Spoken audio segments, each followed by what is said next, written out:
Lord for another day. Songwriter says, just another day's journey, and I'm glad about it. Praise God. Amen. So much is going on. I tell you, every day you wake up, it's a new crisis. But God has blessed us, Pastor Bland. You know, He is the God who blesses in the midst of crisis. And so I thank God for who He is, and I thank God for what He is doing for us, and just how He continues to show Himself strong and mighty. I'm grateful to be here and stand in this place. One reason is I get to take that mask off for just a little while and breathe, and then I have to put it back on afterwards, but it gives me an opportunity for about 40 minutes or so to be without it so I can talk freely. So if you have your Bibles, turn with me please to Esther. Esther.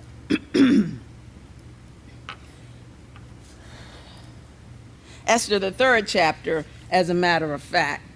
And so as we are ending up, and you know, this is part of the return stage, even though Esther and Mordecai, they are still there over in Babylon because they are there while the other people went back to Babylon, to Jerusalem. So they're still there. And this is talking a little bit about some of the things that they went through while they were still there. So we know now that Esther is Queen Esther. She's become the queen of Ahasuerus. And we said that you look at the book of Esther and you never see the name God. You never see God named, but you see God's hand in all that's happening during the course of this time. So you see God's hand in that it is the providence of God, and you see the sovereignty of God. So now, where we are in this story is that Ahasuerus has appointed Haman. Haman, we know, who is a descendant of Agag, and so of the Amalekites. So they are historically, traditionally, they were enemies of the Jews. And it all started when they were trekking out of Egypt on their way to Canaan when they wouldn't let them pass. And so then it's a long-standing hatred. Even from the descendants of Haman. So now he's in a position of power. How many of you know that sometimes power can go to your head? And so, you know, it's a good thing, Pastor Bland, but then if you don't know how to deal with it, you will wreak havoc wherever you are and in somebody's life. And so Haman was that kind of person. He's in a position of power. He's a leader in the kingdom. He's a prime minister. He's close to the king. And so that in and of itself was something to give him what we call a big head. So Haman, there was a lot of adjectives, I think, that you could use to describe Haman, Brother Robert. I'm thinking as I was reading about him, Haman, you know, because when he was made prime minister, one of the things that the king did was told everybody that they had to bow in reverence to him. And so I think, you know, arrogance would be a good thing to describe him as, egotistical. And you know, I think the good thing you could describe him, conceited, vain, all of those things rolled up into one. And then you combine all of his arrogance with his hatred for the Jews, and that was just a very dangerous combination. I read something this morning, Pastor Bland, that says arrogance requires advertising. Confidence speaks for itself. And so you know, you want people to bow to you. Why they got to bow to you? You already got the title. You already got the title. Everybody knows that. So Haman was just not content with merely having the office, but he wanted all the recognition and the honor that goes with it. Everything that he could secure. Pastor Bland? I think that's a great definition. Do you think that you're saying that confidence doesn't need advertising and arrogance needs to be promoted? Do you think that there's some insecurity there? Absolutely. Absolutely insecure. And, it's kind of easy to pick that out in people, and not that you look for it, but, we're all out in the world. And so we have to deal with people all the time. And so you see that, and you can see that, and you can identify really kind of quickly. Sometimes you can, and sometimes you can't, because you're thinking in your mind, what is it? I just can't put my finger on it, and then all of a sudden it hits you. Oh, okay, they are insecure. You know what I mean? So Haman learned then. We're in chapter 3. He learns that Mordecai was refusing to bow to him as it had been commanded. So we know that Mordecai and Esther, their nationality wasn't known to everybody because they didn't share it with everybody. But then Mordecai, he had let everybody know then, well, yeah, I'm a Jew. And so when he made it known, then Haman hatched a plot to exterminate not only Mordecai, which is the only one he knew of that wasn't bowing, but he made a plot to exterminate everybody, all of the Jews. And so when he came to Ahasuerus, then he plotted up a scheme. And when he came to Ahasuerus, this is what he said. Look at chapter 3 and look at verse 8. I'll first say, look at verse 5, and then we'll go to verse 8. Chapter 3, verse 5. Look, it says, and when Haman saw that Mordecai bowed not, nor did him reverence, then was Haman what? Full of wrath. Look at verse 8. And Haman said unto King Ahasuerus, there is a certain people scattered abroad and dispersed among the people in all the provinces of thy kingdom, and their laws are diverse from all people, neither keep they the king's laws. Therefore, it is not for the king's profit to suffer them. So, that's a lie in and of itself. You just come up with something, and then you are going to put the bug in the king's ear to get the king thinking. And the king really wasn't thinking. He was just listening to what you were saying. I'm making a statement. I'm asking a question as Okay. well. Do you think that part of the problem here in Esther is that you have people that are out of place? And I got the thought from it said people are scattered abroad and dispersed among the people. They were supposed to be in the land. Mm-hmm. This was God's promise to them that they would have this land. They got put out of the land because of idolatry. But God said it was only for 70 years. They were supposed to come back. But when time came to go back, only a few went back. They fell in love with Babylon. And so they stayed there. And so they were out of place. And being out of place, you always get in trouble.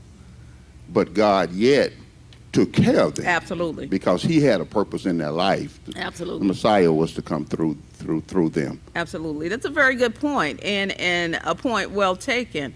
When you are out of place, then, it's a trickle-down effect. Everything is kind of out of place. And so I think might be some validity to that, Pastor Bland. And like the saying is, the same thing make you laugh, make you cry. And they were old. They were enjoying it so much they wouldn't go back home. Mm-hmm. I don't want to go back home. Mm-hmm. I'm good over here. Y'all go back. But then look what happened. Yeah. You enjoying it until, God knows best. Yes. But thankfully, as you have alluded to, God in his sovereignty, in his providence, makes it work out. And you know what? That's something we should be thankful for. very much thankful for. Because how many times have you gone out and done something on your own,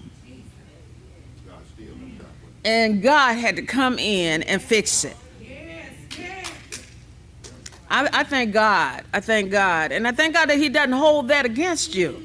And make another statement. I don't think until you recognize that it's not you, but even in your foolishness, God worked it, his mercy and grace, then you have a proper love for him. Yes. Because when you think otherwise, you think God owe you something. But when you realize, you know what, I shouldn't even be. Oh my God. I feel like running down that aisle right now. I'm not lying. I'm not lying, because when I look over my life and see all the foolish things that I've done, and I'm going to talk about me this morning, all the foolish things that I've done, God had to come in and fix it for me. And he did that. He didn't ask me any questions. He didn't talk about me. He fixed it. He fixed it. He fixed it. I thank God for it. And so, we all have a Haman in our lives. We all have a Haman in our lives that comes in to try to mess things up. We have a Haman in our lives that's on our tail, that when God is blessing, a Haman will come in to try to destroy what God is doing, what's going on, to upset your equilibrium, to get you off your square. We all have a Haman in our lives. And so Haman, look, he was so dead set. His hatred was so deep-seated. His arrogance was so much so that he was going to pay to help get it done.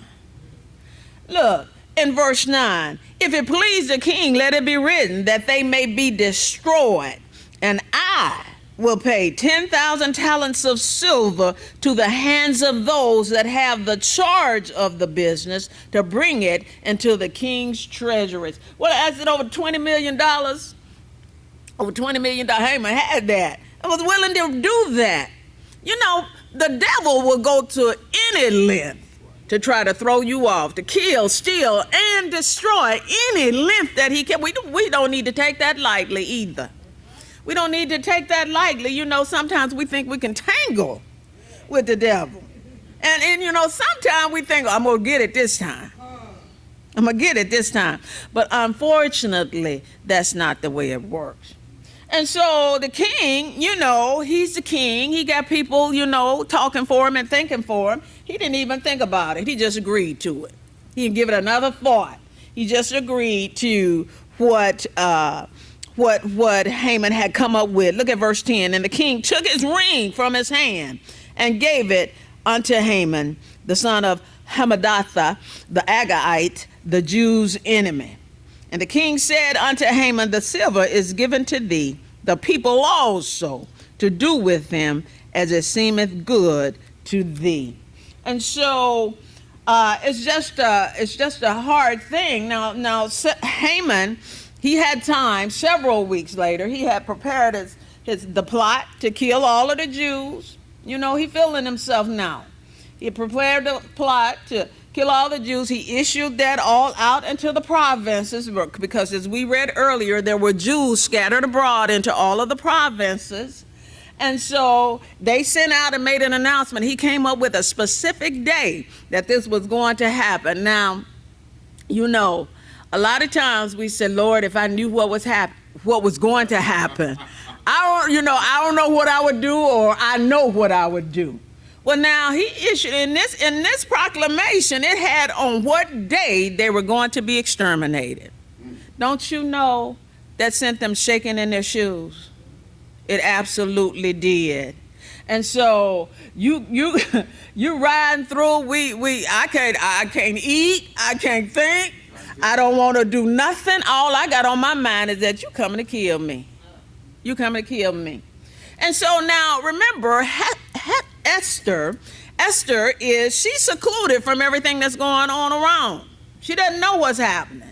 She's in the palace, right? She's in there with the other harem. She doesn't really know what's going on. But everybody else that's out in these provinces that heard this proclamation, they began to fast. They began to weep. They began to mourn. They began to wail.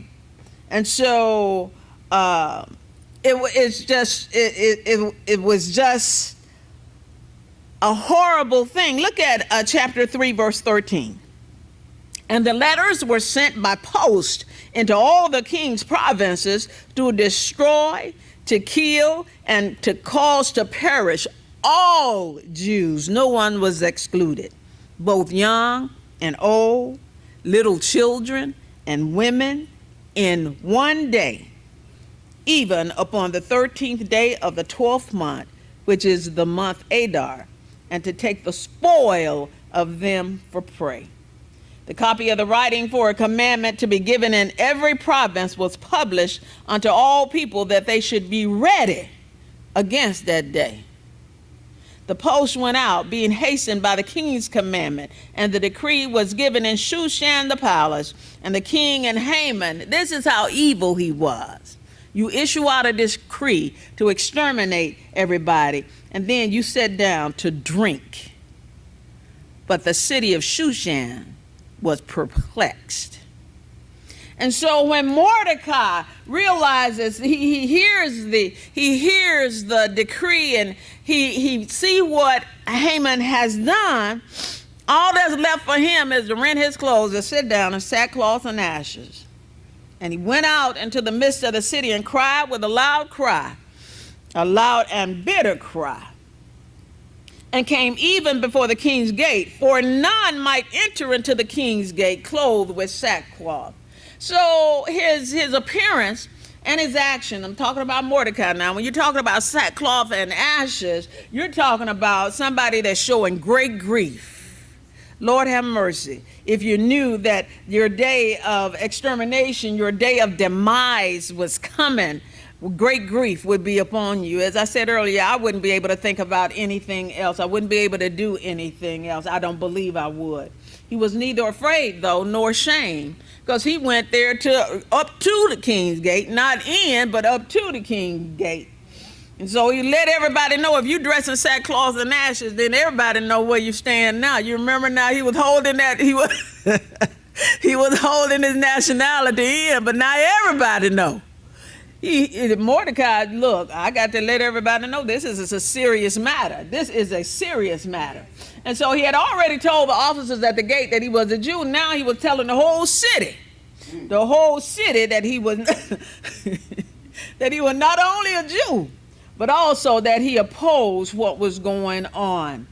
And so he came to the king's gate as far as he could go. As I said earlier, no one with sackcloth and ashes could enter in.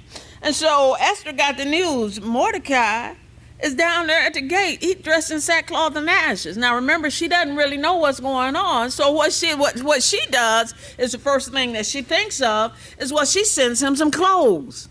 Change your clothes.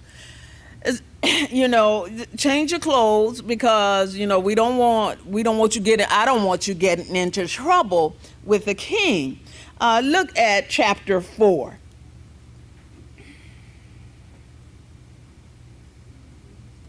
Yes.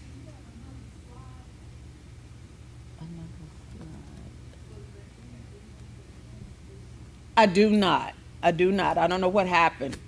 I don't know what happened. It should have been, all of them should have been on there. So we'll just talk. Thank you. I apologize for that. And so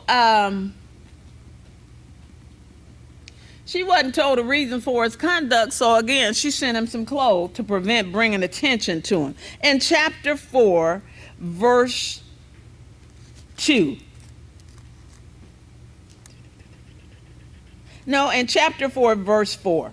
So Esther's maid and her chamberlains came and told her that he was there at the gate mourning, that he was there in sackcloth and ashes. Then was the queen exceedingly grieved, and she sent Raman to clothe Mordecai and to take away his sackcloth from him, but he received it not.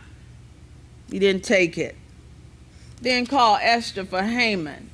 Then call Esther for didn't call Esther for Hathach, one of the king's chamberlains, whom he had appointed to attend upon her, and gave him a commandment to Mordecai to know what it was and why it was. So now they're communicating back and forth between a messenger. And so he refused to take the clothes, but that gave him an opportunity to let Esther know what was going on. Mordecai knew all of the facts, everything that had happened. Mordecai knew all the facts about the decree. And so he also then had a copy of the decree for Esther to read it for herself, because otherwise, if they're going back and forth between someone, when you're sending a message between somebody, sometimes the message gets convoluted. It's like, you sending a message by someone, and when the other person gets the message, you're like, that ain't what I said, or that is not what I meant.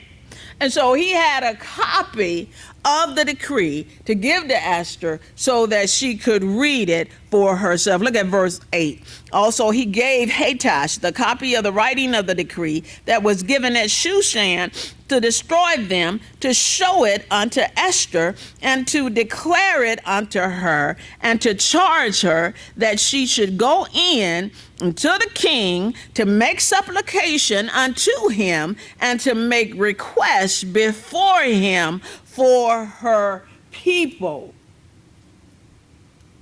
He did more than inform her. Look, you got to do something.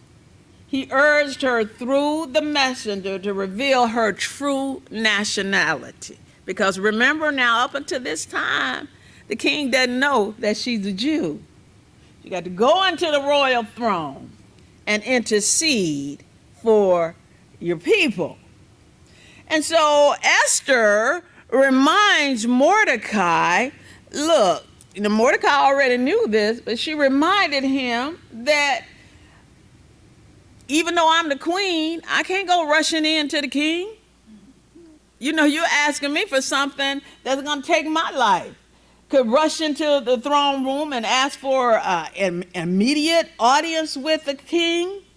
So, with the king being there in the palace, that's a sort of protection. He's there. He's protected from what's really going on outside in the world.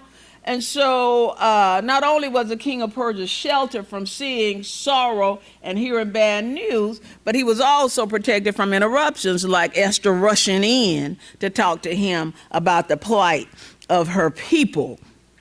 And so look at verse 13.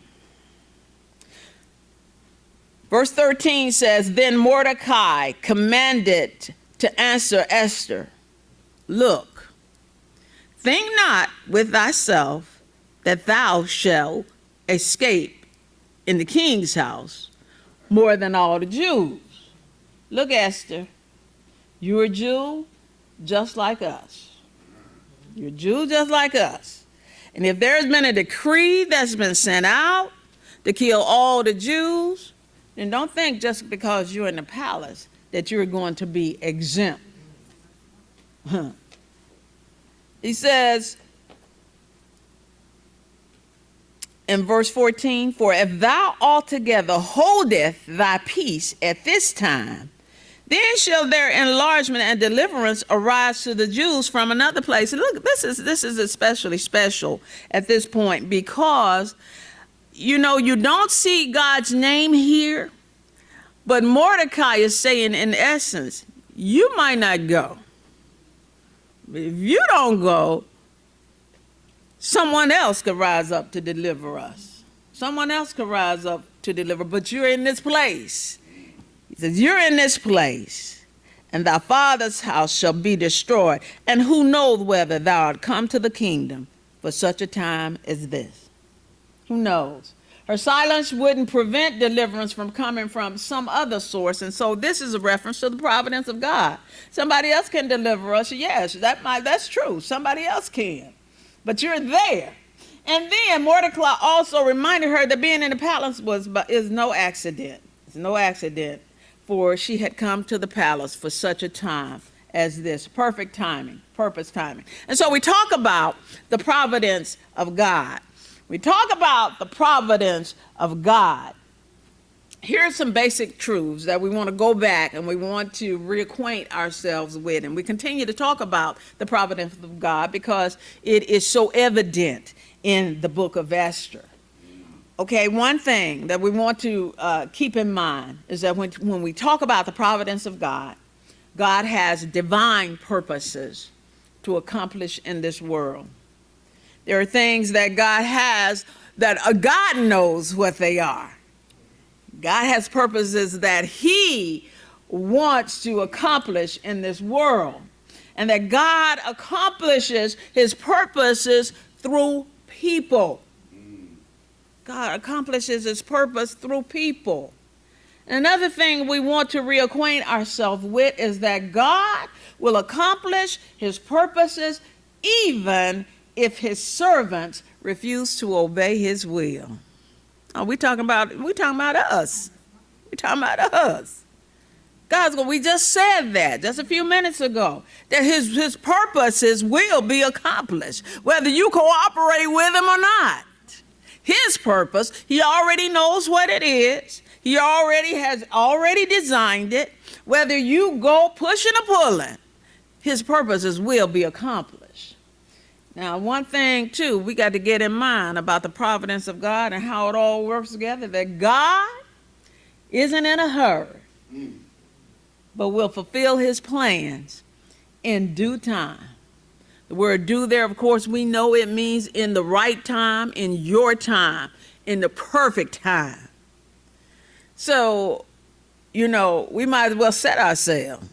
That's right. When God is working out his purposes, That's right. we might as well set ourselves, because it's never, Robert, never, ever, ever going to be the way we think it should be, and the way we think it ought to be, and in the timing that we think it should be.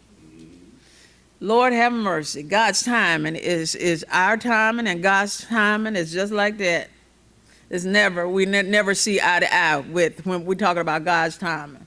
What we have to get in our mind is that whenever what God's timing is always the right time. It's always the right time.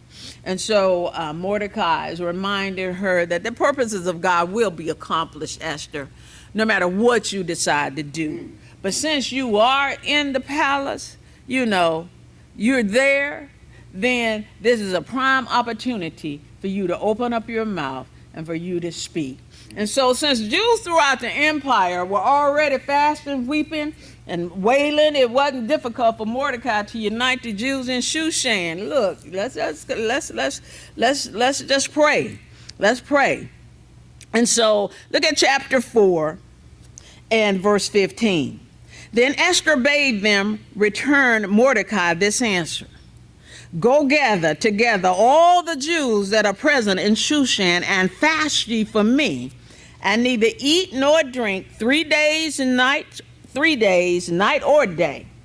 I also and my maidens, look, the maidens were Gentiles. She got them on a fast. She's like, everybody go on a fast. Everybody. I also and my maidens will fast likewise, and so will I go in unto the king, which is not according to the law. And if I perish, I perish. So Mordecai went his way and did according to all that Esther had commanded him. And so when you look at Esther's, if you can call it a dilemma, but when she had made a decision to go, when you look at her standpoint, everything was against her. Everything was against her and the success of her mission to go into the king. First of all, you look at it, the law was against her. The law there, the Persian law was because nobody was allowed to interrupt the king, okay? That was against her. She's taking a risk there. The government was against her because the decree was going out that she was to, with all the Jews, to be slain. And then something that's so prevalent in today's society, her gender was against her. Because, we know King Ahasuerus, we already know how he felt about women. because we know how he was, parading. He wanted to parade Vashti in front of him, and we know how, you got a harem of women. You can choose any woman you want, anytime you want, just to please you, and then throw away and go to the next one. We call those chauvinists. And so we already know his feeling towards women, so she, it's risky there. It's risky there. And so when you look at the human standpoint, then the officers were against her also, because they did only those things that put them in good. When somebody's in power, you want to pull on their coattails, you want to be in favor with them so that they'll throw you a bone every now and then. I'm not sure if I'm even using the word right. It just came to my mind. Is another word for a person like that a misogynist? I'm trying to... yes. Okay. Yes. Okay. Someone who is does not value women. Exactly. Okay. Yes. Very, very much so. So when we look at Esther, one of the problem with that is that when you give them value, it ain't never enough, though. Thank you. Now, see, Pastor, you milk the cow, but you just kicked the bucket over.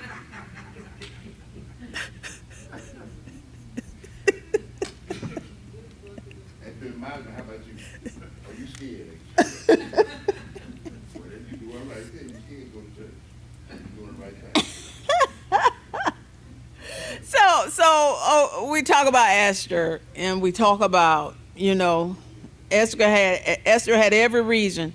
Look, y'all need to fast for me, because this is serious. It's not just me. It's not just my life that's at stake, but y'all putting the weight of everybody on me. You want me to go into the king, and I'm going in for all my people. I'm going in for all my people. This is a burden. This is a burden, and this is something that I don't take lightly. So what Esther did, it really is among the great deeds of faith in Scripture. We don't want. Well, I guess some people do, but as I thought about it, as I was looking at it and studying it, we do this a lot, especially in this day with all the things that's going on. We'll throw out pray for me in a minute, or pray for the city, or pray for the frontliners, or pray for this, or pray for that. It wasn't enough for the Jews to pray and have faith. Somebody had to act. As I was thinking about that, I thought about John Lewis, who just died a few days ago, and I was thinking about the great civil rights activist of our time and times past, how, it's easy for somebody to say, I'm praying for you. It's a hard thing for you to act. When I think about that, and you think about all that he went through, and I'm talking about John Lewis now, and I'm talking about how somebody has to act. You have to put some action behind your words. You're talking about the inequities that have occurred down through the years for our people, and you talk about the injustices that have occurred. He could have gone on and said, well, we're praying. But he put some action behind that. He went down there to cross over the Edmund Pettus Bridge to be cracked in the head. He put some action behind that. And so, when we talk about getting things done, somebody has to do it.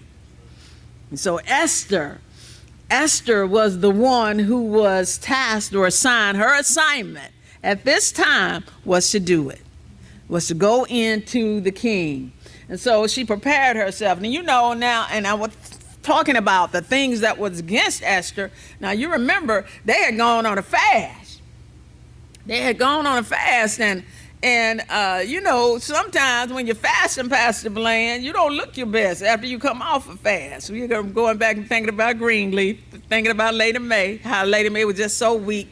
She just couldn't, I'm just so weak. I'm waiting on the Lord to tell me when to eat.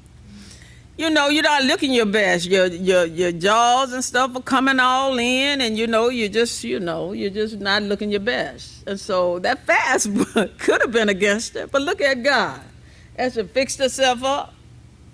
She prepared herself, because I'm going to meet the king. And so God, in his providence, look at this in chapter 5.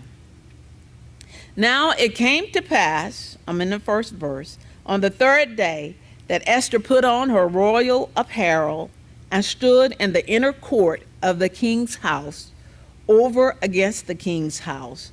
And the king sat upon his royal throne in the royal house, over against the gate of the house. And it was so, when the king saw Esther, the queen, standing in the court, that she obtained favor in his sight. That has to all come from God. That has to all come from God, how his purpose is, in his purpose, how everything works out. She obtained favor in his sight, and the king held out to Esther the golden scepter that was in his hand, which means you can come in. You can come in. So Esther drew near and touched the top of the scepter. Then said the king unto her, What wilt thou, Queen Esther? And what is thy request? It shall be even given thee to the half of the kingdom. And Esther answered, If it seem good unto the king, let the king and Haman come this day unto the banquet that I have prepared for him. So Haman getting ready to meet his match. You made this plot. You've been deceptive. You have gone to the king with this plot. When the king didn't ask you, didn't second guess you. He just took your word for what you said. He sealed it, and you have gone out and made this decree. And so she didn't, when she first came in, she didn't immediately tell him about Haman's plot. She could have just gone in, but it was a method to her madness. I've got to do this, and I got to do it. I got to line it out right. I can't rush it. I got to line it out right. So she wanted Haman to be there, and she wanted it done, at the right timing. At the right timing. So she wanted Haman to be there when she told him about his plot. And so Haman, now we're talking about someone, remember now, he's egotistical, he's arrogant, he's conceited, and he's vain. If you get ready to have a banquet and the king is a part of the banquet and you're the only other person that's been invited to the banquet, you play right into his arrogance. Oh my God, look, they're getting ready to have a banquet and they want me to come? Look at who I am. I must be somebody special. I must be somebody special. And so in verse 5. Lady Deborah, that's your question. Do you think that whenever you begin to honor, whatever in your life, if you're honoring and glorifying anybody but God, you're on the way to trouble? Oh my God, yes. I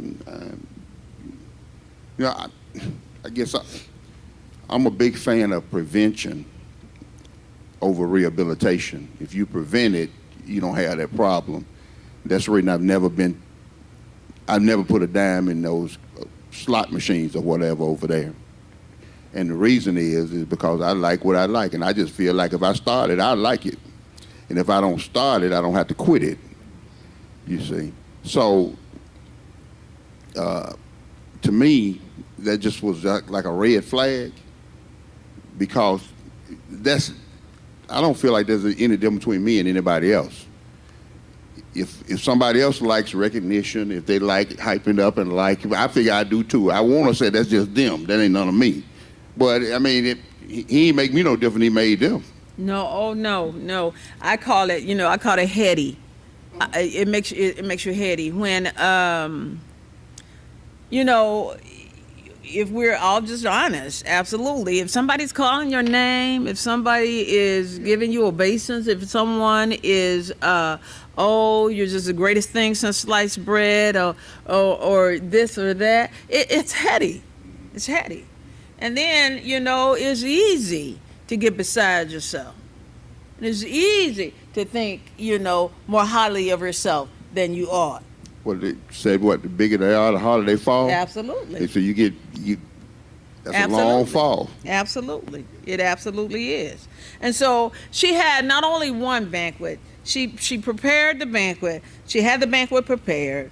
And look at verse 5, chapter 5, verse 5. Then the king said, cause Haman to make haste, that he may do as Esther has said. So the king and Haman came to the banquet that Esther had prepared. Remember now, she's being methodical. She's being strategic about what she's doing. And the king said unto Esther at the banquet of wine, what is thy petition? And it shall be granted thee. And what is thy request? And what is thy request? I was just saying, can nobody lay a trap like a woman? I was just thinking that. I was just thinking that. I wasn't thinking about a trap, but I was thinking now, she's a smart woman. She's a smart woman. She thought that thing out. She thought it out. She thought it out. This is the best way to take care of this. And so he said, what is our request? Even to the half of the kingdom, it shall be performed. Again, she's methodical. She says, my petition and my request is if I have found favor, I'm in verse 8, chapter 5, verse 8. If I have found favor in the sight of the king, and if it please the king to grant my petition and to perform my request, that the king and Haman come to the banquet that I shall prepare for them, and I will do tomorrow as the king has said. Now look at Haman. Then went Haman forth that day, and with a glad heart. But when Haman saw Mordecai in the king's gate, that he stood not up nor moved for him, he was full of indignation against Mordecai. Nevertheless, Haman refrained himself, and when he came home, he sent and called for his friends and Zeresh, his wife. And Haman told them of the glory of his riches and the multitude of his children and all the things wherein the king had promoted him, and how he had advanced him above the princes and servants of the king. Moreover, Haman said, moreover, yea, Esther the queen did let no man come in with the king unto the banquet that she had prepared but myself. And tomorrow am I invited unto her also with the queen. Just full of himself. Just full of himself. And so,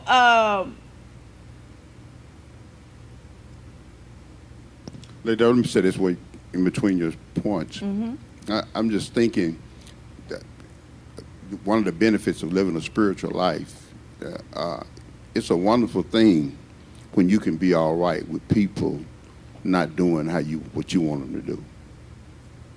It's just, it's like walking into life.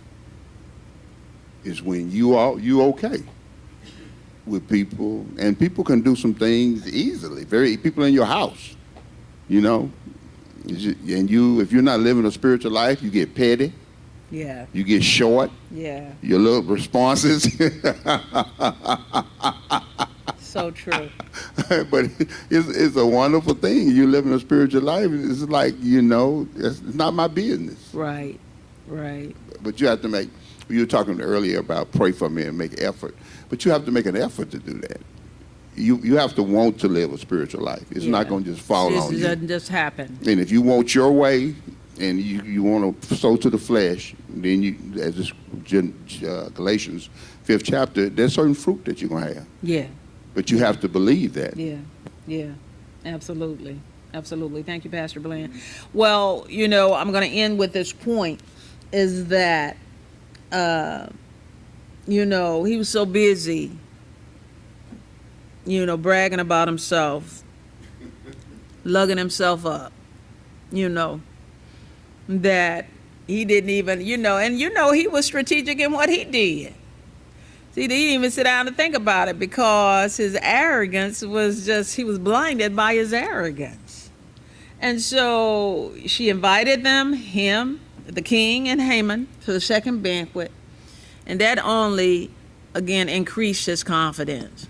I know you're making the last point, but let me ask you this, right? Do you think the different, okay, we see the treachery of Haman. Then we see, I would guess you wouldn't call it treachery, but the strategy of Esther. Do you think that, I thought this came to my mind, but, both of them are treacherous and both have strategies.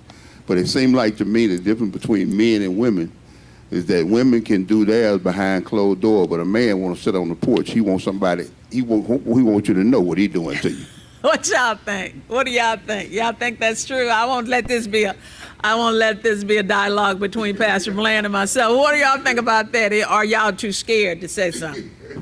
Yeah. Well, yeah, I think that's good discussion. That makes for good discussion. Because women, as men, we don't cling to each other. I see women who get really, really sad because it seems like it said me and Robert. And Robert is good friend with Jeff. And I get upset because it seems like that Robert and Jeff are better friends than me and him. But men don't do that. It's all, man, it's another man. But I see women, Mother Brewer, who, if you give more attention to the other one right there, they really, And the thing about it is that women are more apt, they're able to grin in each other's face. I'm not saying they don't, Jackie, hold your peace. Let the Lord fight your battles. Hey, Sister Cordelia.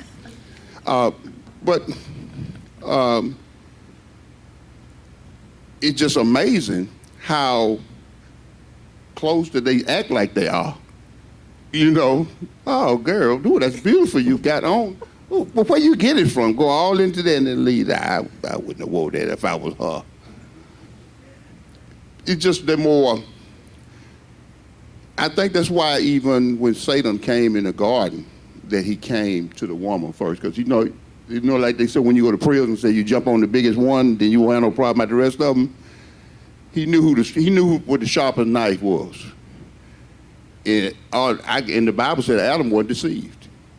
But he came to her and deceived her. That was good enough. I'm going with the woman. So I will say this.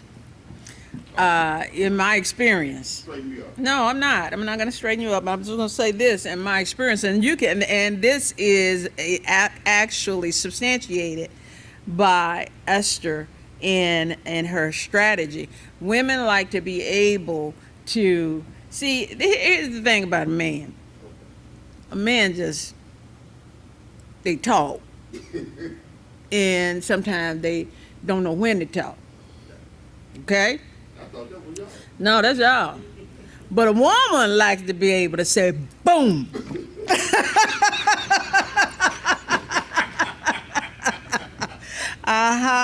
You've been talking, but let me give you something to talk about. And we see that in a whole lot of divorces. Man just feel like he's dogging. She just laying down. There you go. A woman like to be able to, you got the strategy, she has the strategy, and she waits until the right moment to lower that boom. I got you. Give the Lord a hand praise, everybody.